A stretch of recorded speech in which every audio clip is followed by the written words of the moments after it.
What's going on, everyone?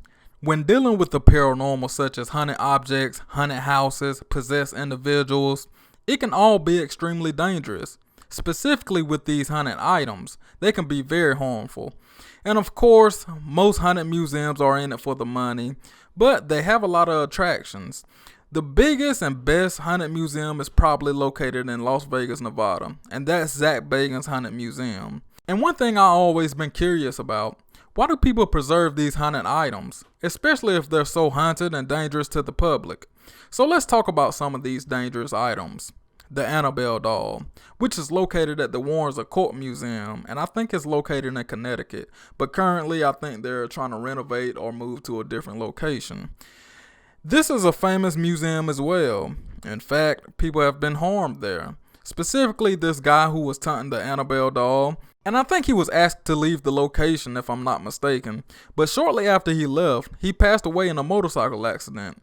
So if the Annabelle doll is that powerful, why are they using it as a display?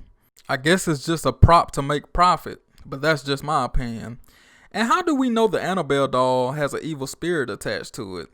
I'm not a scientist or a priest or anything, but protective glass won't stop demons, especially demons strong as the Warrens have claimed. They have an entire occult museum filled with objects. Why haven't we heard any huntings going on from there? Like the caretakers.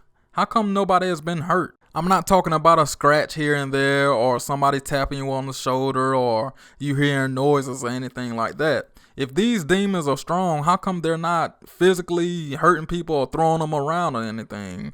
Look at me, I'm going on a rant. I'll save that for another video. Well, I guess this discussion will apply to both the Warrens Occult Museum and Zach's Haunted Museum. Okay, so let's talk about how irresponsible and careless this type of business is. Well, I already discussed the Annabelle doll.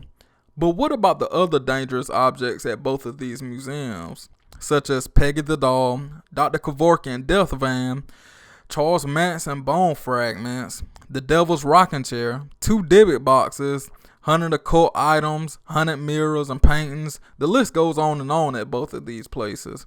But just imagine the energy and power in these places. There's no way you can control it. Why can't they just destroy all these items? Burn them to pieces, every single piece, every single particle, till it's non-existent. It's impossible to latch on anything if there's no item to latch on to. You get what I'm saying? And I'm sure most humans can avoid or overpower these demons during that process of destroying the item. I just think that these museums are a legit liability, especially if what they say is true, especially about the Annabelle doll, the Dybbuk boxes, Peggy the doll. If all that is true, I wouldn't go nowhere near these haunted museums. And why would they have them on display if they physically harm people and kill people? That's what I'm trying to say. These museums are a liability in several ways. And I'm going to ask a real question.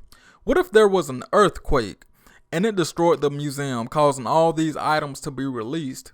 What if somebody breaks into a museum and steal all these items? Imagine someone stealing the Annabelle doll or the Dybbuk box, just wreaking havoc everywhere. I will say this though, Zach is probably the one guy that will probably be responsible enough to take care of all these items. He really loves that museum. But at the same time, he's kind of reckless. I mean, he touched and provoked the Annabelle doll, and that happened a couple of years ago. And recently, he just opened up the Dybbuk box. Matter of fact, he opened up 2 Dybbuk boxes at the same time. And that's kind of reckless from a business perspective, especially if you got people and the public coming in to view all these items, and they may be the ones to get hurt from your actions. So I just feel like it's kind of reckless. At the end of the day, it's all a business, including the Warrens Occult Museum. And I'm sure mostly, or none of these items are really haunted. Overall, if these people really wanted individuals and places to be safe, they would destroy all these items. So what do you think about this discussion? I know it's all over the place, but I just thought it would be food for thought. And if you love the paranormal and discussions like this, please subscribe to my channel. As always, be safe. Peace.